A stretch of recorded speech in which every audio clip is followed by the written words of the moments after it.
Is Gayton Mckenzie now more popular than Julius Malema?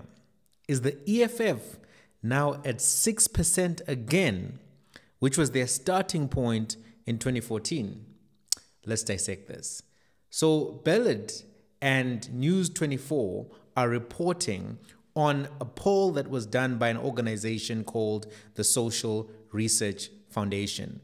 Bellad is an Afrikaans medium newspaper that is owned by the same company that owns News 24, which is Media 24. Media 24 is owned by Naspers, whose CEO is Kusbeka, or chairman is Kusbeka. I don't know what his position currently is. He's one of the billionaires in South Africa, someone who's linked to the Stellenbosch Mafia, a book which was written by a journalist who works at News 24, although he kind of like was charitable to Kusbeka. He didn't speak a lot about him. He spoke about the other billionaires, not so much about the person who owns the company where he works.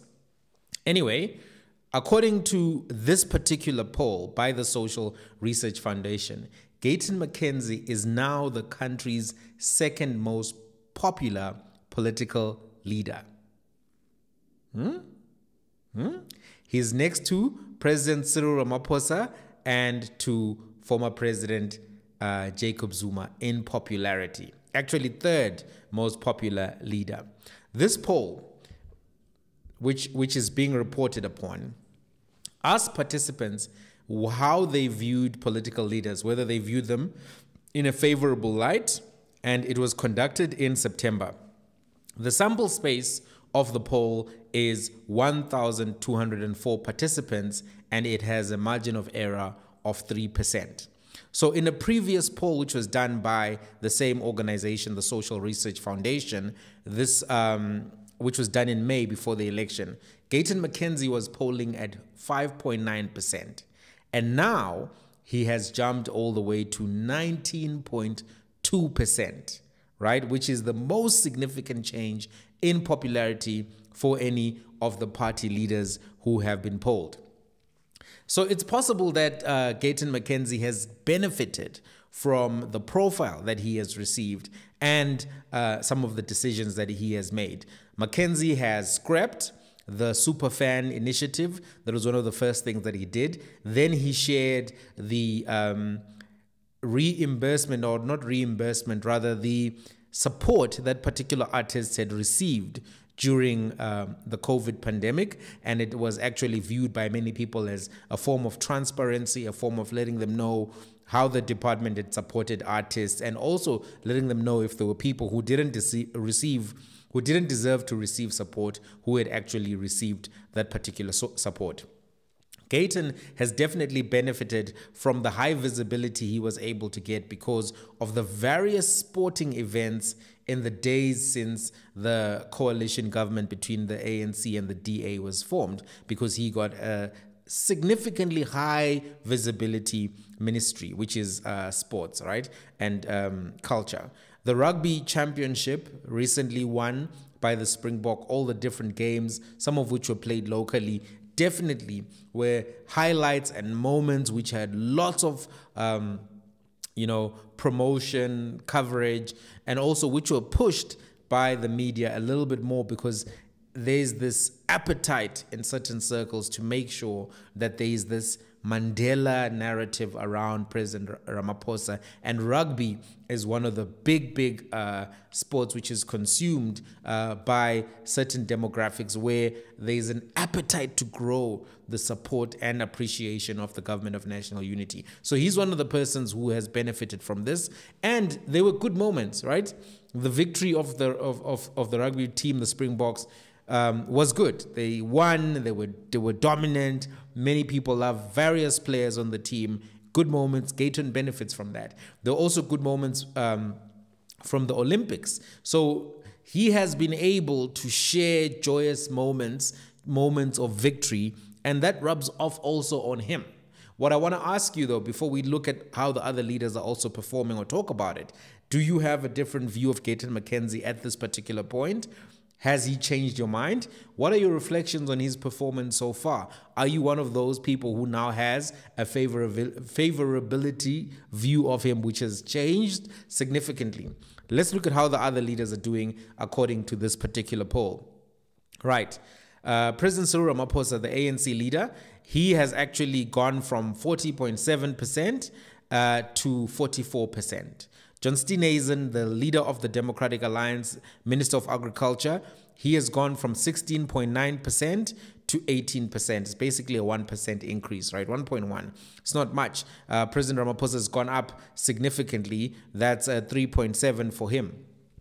Velinkosi Hlabisa, the IFP leader and Minister of Local Government, he has gone up from 6.1% to 4.3%. So that's a significant jump, but not as significant as Gayton's jump, because if you think about Gayton's jump right now, that's 13.1% favorability jump in just 100 days of being a government minister. Dr. Peter Groenewald, the leader of the Freedom Front Plus, Minister of Correctional Services, he's gone He's gone from 9.9% to 10.3%. Basically no change. Jacob Zuma apparently has gone down from 26.4% in May to 23.5%. Julius Malema apparently has gone down from 24.5% to 16.4%. So this is one of the things I'll talk about a little bit later. Mmusi Maimane, the leader of Build One South Africa, has gone down from 16.7% to 14.2% according to this poll. Herman Mashaba, the Action SA leader, has gone from, he's gone to 12% from 11.7%. So some significant movements according to this poll for some leaders, but we'll talk about that towards the end, whether or not I fully accept or believe or think this is all legit. Okay, but we'll talk about it. You'll see what I have to say. So this poll was not just about favorability. It also did a snap type of election with 58% voter turnout, which was the last voter turnout in this particular election. And according to the poll, the ANC would get 45% of the vote if there was an election tomorrow or this week or whenever you're watching this, up from 40.2%. The DA would get 24%, up from 21.8%. Jacob Zuma's MK party would drop to 12% from 14.5%. The EFF would drop from 9.5% to 6%, which would take them back to their 2014 position, according to this particular poll. So who are the participants of this particular poll? Who took part in this? So there are some clues, because they don't actually share that information.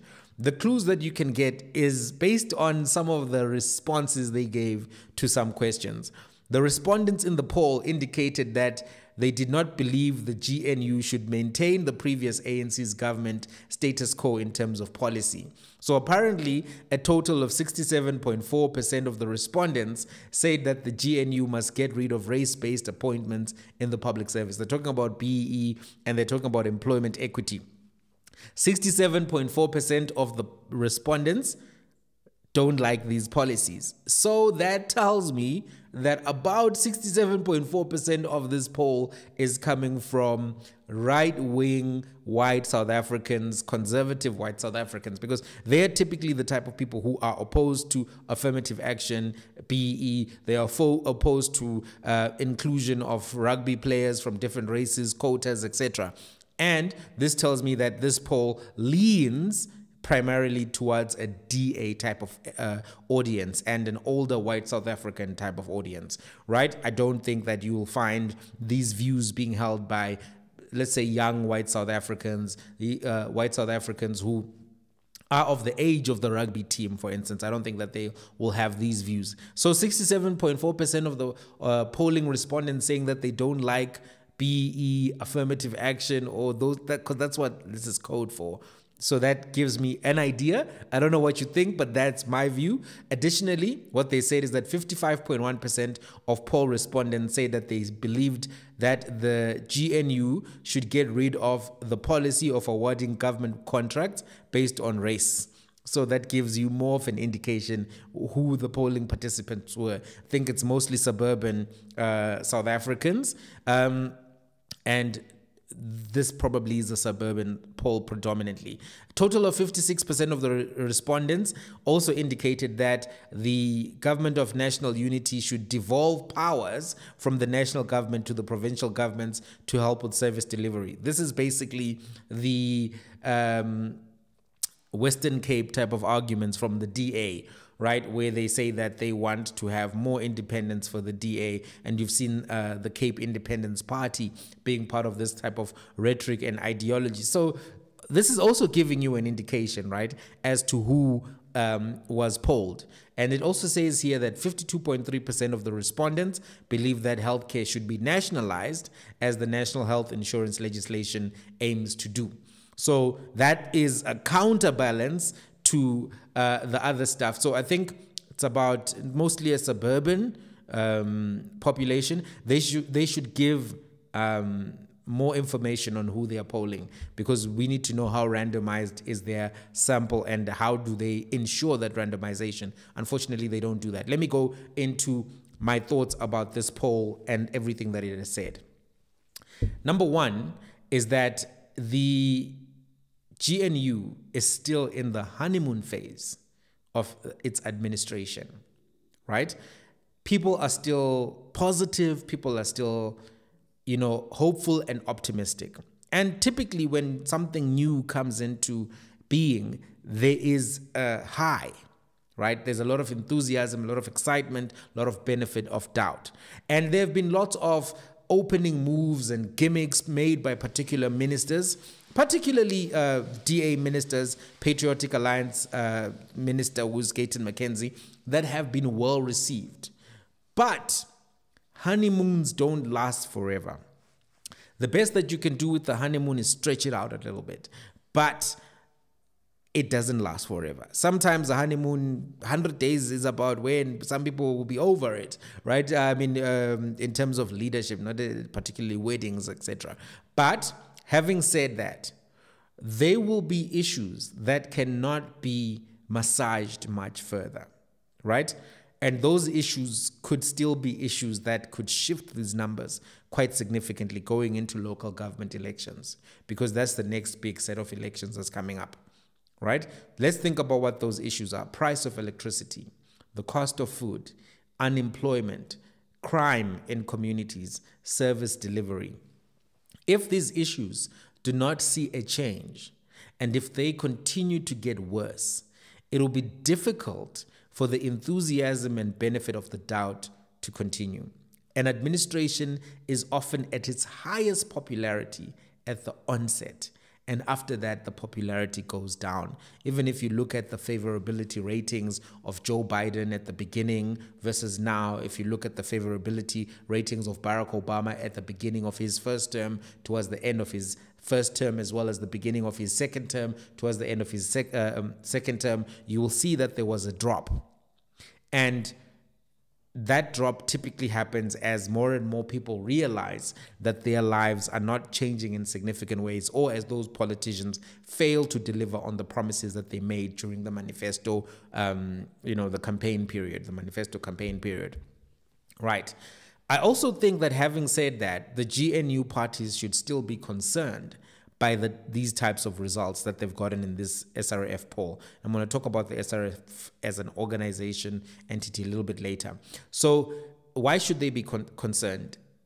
In this period of highest popularity of their coalition, the ANC gained only 4.8% to 45%.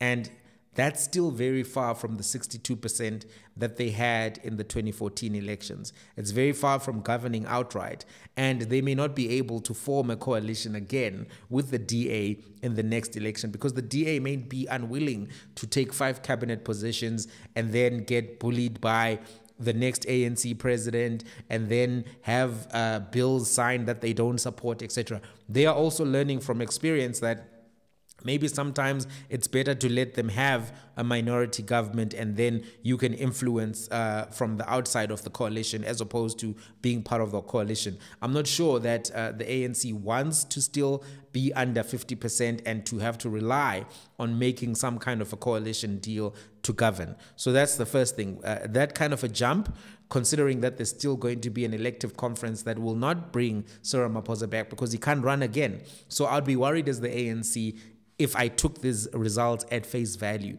also considering that there's a 3% margin of error. So they could still be on 42%, which is basically still close to the 40 that they were at already. So that's number one. Number two, the Democratic Alliance has gained only 2.2% from 21.8% to 24%, which means that for them, the GNU is not working as well as it is for the ANC. Which is surprising, right? I would have expected that there would be a bigger jump in popularity because of the positive media coverage that the DA ministers have received. Dean McPherson, Siviwe Kwarube, and all the other ones who have been getting a lot of positive publicity because of the various interventions that they've undertaken, exposing corruption in the departments where they've been running things. But if they've only gone from 21.8 to 24, that is something that I think they would have to also think about. Like, why are we not gaining? One of the things that happens in a coalition typically is that the smaller coalition partner does not get the same gains as the bigger entity. And they may be happy. Maybe this is something that the DA thinks is a good deal. We'll continue to be in the 20s. We'll continue to influence South African policy in a direction that leans to our interests and the interests of our voter base. We'll never govern, and we will be able to basically keep MK and EFF away from leadership and administration so long that they will begin to lose political support and begin to have factionalism and infighting, and then maybe go the way of COPE, which basically imploded, right? Because now there's no more COPE, really, if we're being honest about it. So maybe that's a calculation that they want to make. But politicians typically want to govern, they want to grow, they want their organizations to grow. So I think that it would be unambitious for the DA to say we don't ever want to grow again. Unless, of course, maybe they don't want to be ambitious. Maybe this is what really they are happy with. Anyway, that's my first set of thoughts around how the parties within the main parties within the DA and ANC coalition should be thinking or maybe reflecting about this particular data. So that's my first point. Second point, it's believable to me that Gayton Mckenzie would have had this kind of a jump, right? That the GNU brand names who have been active would have gotten a boost in their popularity. It's believable to me, right? But some of the jumps, I don't know if I'm fully sold on, right? But it's believable. So I don't even know whether I believe that John Steenhuisen has improved his popularity because of all of the negative media that has followed him in the last 100 days. And because he's not had a big win in the same way that the other DA ministers have. In fact, even at the time of recording this, which is on Sunday, when I recorded this, you're watching it probably on a Monday, is the request that he made to appoint 4 people who were unqualified to work in his office were rejected. And he's had to deal with the Roman Cabernac situation where his chief of staff was really criticized by the media for a variety of statements that he made, which he apologized for, which he deleted from his social media. Then John asked him to step down. He's kind of said, I'm not going to step down, give me some money. That's where that conversation is right now. So I don't think he's had the same kind of popularity or same kind of wins as everybody else, right? Going to Gayton, I think Gayton has definitely had positive media moments, positive wins. I don't know if it's credible that he's jumped by such a wide margin. Why? Because the popularity of his party in the last election was 330,000 voters, not so big in Gauteng, which is the largest voter province in terms of just by volume, and not so big in KwaZulu-Natal, which is number 2. So maybe that has changed because of the wins that we spoke about earlier. But you know, you need to also show growth in your party to show that growth in popularity, right? So I think that's something that I think it's believable, but question mark, right? Third thing I want to say, EFF, it's credible to a degree that it has dropped in support, but a drop of 3%, which does not convert to an increase in MK support, seems to me to be a stretch. Because what they said is that EFF dropped 3, MK dropped 2. How? Right? Why am I saying this? Floyd Shivambu went to MK. MK got a lot of the EFF votes in KwaZulu-Natal. Remember, the drop in EFF really was a total wipeout of support in KwaZulu-Natal. They had 365,000 voters in 2019 from KwaZulu-Natal. They lost those voters. They had about 70,000 in 2024. So that's where their drop came from. It wasn't because they lost support in KwaZulu-Natal or Limpopo, sorry, not in Gauteng or Limpopo, all of those other places. In many of those places, they maintained, they grew in Limpopo, in Mpumalanga. So the idea that the EFF is shrinking is not necessarily true outside of the fact of the MK explosion, right? MK took votes from ANC in KwaZulu-Natal. It took votes from EFF in KwaZulu-Natal because some of the MK supporters were, some of the EFF and ANC supporters were Zuma supporters more than they were EFF supporters or ANC supporters. So when they got a vehicle that they could vote for directly, they chose that vehicle. So when there's polling that shows that the EFF has dipped, if it has dipped because of Floyd Shivambu, I would anticipate that that would translate to those votes going towards MK or those supporters going towards MK, right? I think it is something that has happened that is significant. We can't negate the fact that the deputy president of the EFF left the EFF. It was covered by the media. In fact, the media covered the departure of Floyd Shivambu more than they covered the EFF throughout the election. They put the departure of Floyd Shivambu on the front page. It was covered everywhere. And there was almost this appetite in the media to push this narrative much further than there was an appetite to push any of the talking points of the EFF during the election. That's something that you can make your own interpretations about, right? What I'm trying to put across, though, is that if he left to go to MK, that should translate to support for MK. But what they're saying is that EFF dropped, MK dropped, right? And we also have to be cognizant of something else, which is significant here. The margin of error is 3%, which is a very large margin of error when you're now talking about smaller percentages, such as 9% to 6%. The whole drop is fully within their margin of error. It may very well be the case that this particular sample is too small to be able to extrapolate more accurately the data. Okay, so even though EFF did take a loss, right, a symbolic loss by Floyd going to MK, it may not be very well the case that those supporters moved away from the EFF. In fact, I don't think that EFF supporters, the ones who stayed and voted for the EFF in the election, would leave because of Floyd Shivambu and the explanation that he gave, particularly because he went to MK, which shares some of the aims and objectives of the EFF, but his explanation didn't fully add up. So I don't think people were like, yeah, no, let's go with Floyd. I think that was not something that would have translated. I think Floyd's reasons were more about Floyd than they were about the EFF, because he didn't see any room for growth in the EFF. There's an election coming up, potentially also so that he can be better protected by President Jacob Zuma, former President Jacob Zuma, within the MK framework, because he also has some issues which may be coming up in respect to the VBS matter. So some questions around this. Now, let's talk about the polling in more detail, this particular polling. And the first thing I want to say is that polling is part of the influence game. Don't forget that, very significant. And the Social Research Foundation does its polling through Victory Research. So they don't do the polling directly. And we'll talk about Victory Research later, but that's important for you to remember. First thing I want to say about this poll, this sample in the poll is very small. That can be an issue. It's a very small sample, right? And I'm not sure it's the size of sample which can be considered to be statistically viable even for this particular type of poll.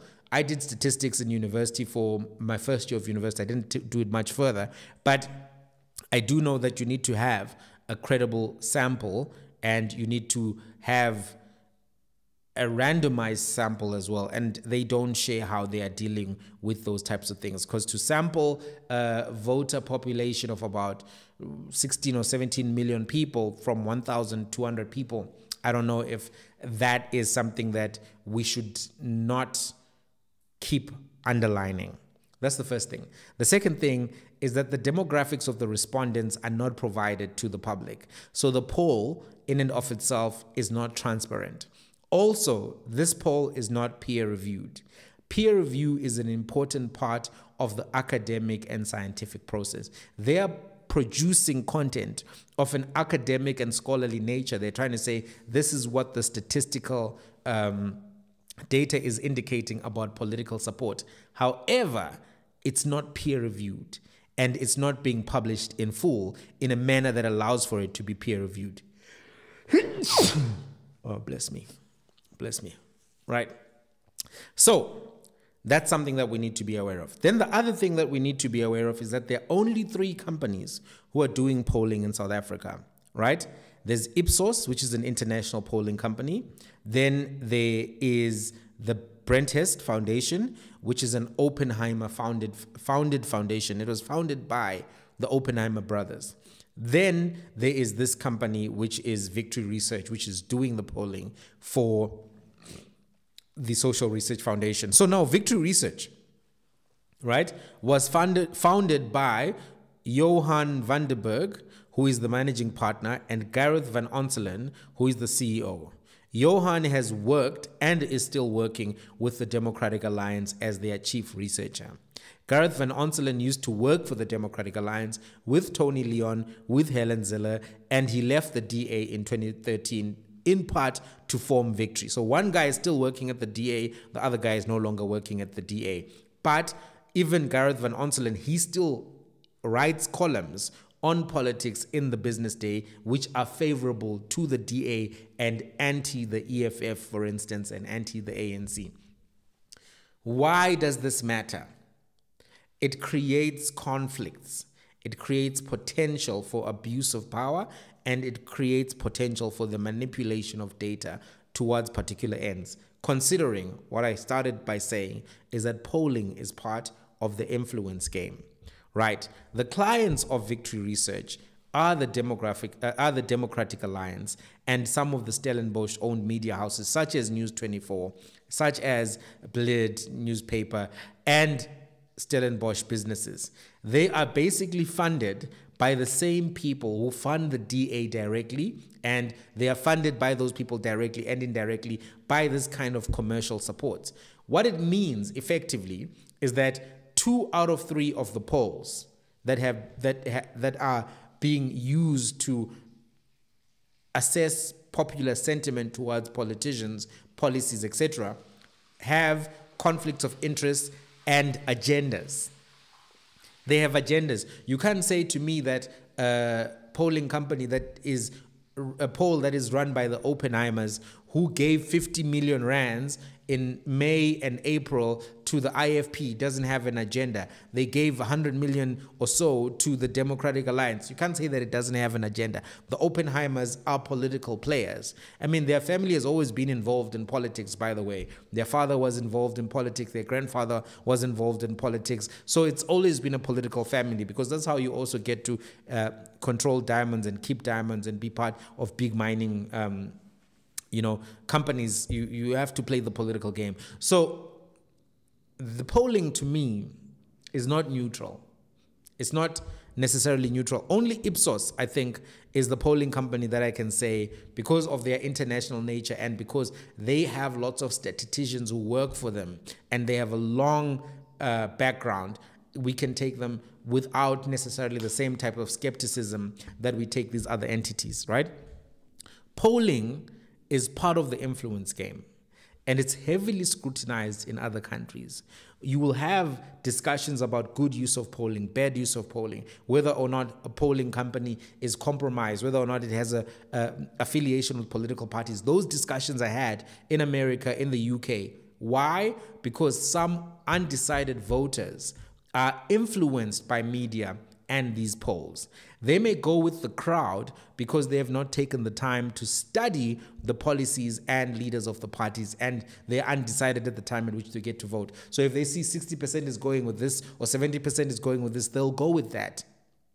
Which is why there's a lot of contestation around how is Donald Trump polling in Michigan, how is he polling in Pennsylvania, etc., etc. And the polls keep shifting. And you'll see New York Times say, no, this is the poll. And the other entity says, no, this is the poll. And the other group says, no, we have a poll that says this. Why do they argue about the polling? Because the polling can have an influence on the outcome of the election itself, especially where the election is close. So polling companies are not always neutral, and they often can be captured in and of themselves. That's something that you have to be aware of, right?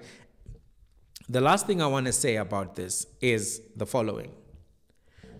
We need polls of this nature to actually be done by University Statistics Department, like they do in the USA. In the USA, a news house like New York Times will do a poll with the university sometimes. They won't do it with a private company that then goes and works for the political party, etc., etc. They'll do it with universities. And these polls are some of the most serious and credible polls. Why? The reason why a university and media house poll makes more sense is because those polls are then published not only in the media, but also in academic journals so that they can be peer-reviewed.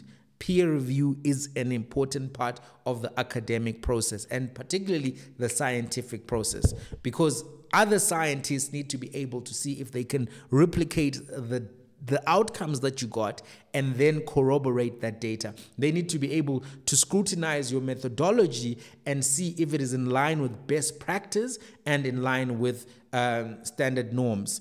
If it's not in line with those things, or if you're using a methodology that has been disproved, debunked, or criticized for skewing data, then that can then be shared with the public. As things stand right now, it seems as if we only have private entities doing polling in South Africa. For who and what agenda? Unclear to a degree, right? Why are the Oppenheimers interested in polling? Why are particular entities such as the DA interested in polling, and then packaging that polling through Victory Research and then through the Social Research Foundation? These are things that you have to think about. You know, even Action SA pointed this out during the election. They said, dude, this Social Research Foundation, you need to be careful about them because they're issues, right? Without peer review, there's a very real risk of abuse of the polling platforms and the use of media to amplify those polling outcomes for the aims of manufacturing consent. Watch out for manufactured consent. Manufactured consent is the deliberate curation of content by dominant media houses, print and digital, to create particular public perceptions so as to shift democratic outcomes. Because those who govern with the consent of the governed, the majority, the people. If the people are now being cooked on one side with baked information, then they can make decisions that benefit those who govern them without those decisions being fully informed, fair, or rational, right? If you only present information one way, you can shift a particular audience. And that's why we have platforms such as The Dissection to poke holes in this, to show you that there are issues. There's a book by Noam Chomsky on this, on manufactured consent. I recommend that you read it. Very important book to read, very difficult to get in South Africa. If you go to exclusive books, you won't find manufacturing consent. You go wherever, even if you try to order it, I've tried, you won't get it. You may be able to get it digitally. Guess what? Even Amazon doesn't really provide that book. I tried to buy it on Amazon. They were like, well, out of stock, we'll let you know, etc., etc. I've tried to get another copy to see if I can give it away from Loot. I'm waiting. We'll see if Loot delivers. But as things stand right now, still waiting for Loot to deliver. And I ordered it last month. So we'll see. Because I actually think it's important for you guys, the dissectors, to also get this. We are part of a community. We are the D-Gang. We are dissecting the D-Unit, dissection unit. So it's important for us to be able to participate in this analysis with scholastic application of principles and ideas. And that's something that we want to do. What do you guys think? Gayton Mckenzie, third most popular politician after Jacob Zuma and after Cyril Ramaphosa and Jacob Zuma. Do you think that's real? Do you think that the EFF is at 6%? Let me know what you think. Do you think there's something happening with the polling? Let's have a conversation. Till the next one. In the comments. Conversation in the comments, because this conversation is now over, but the comments conversation is just starting. Let's meet there. I'm going to be there with you.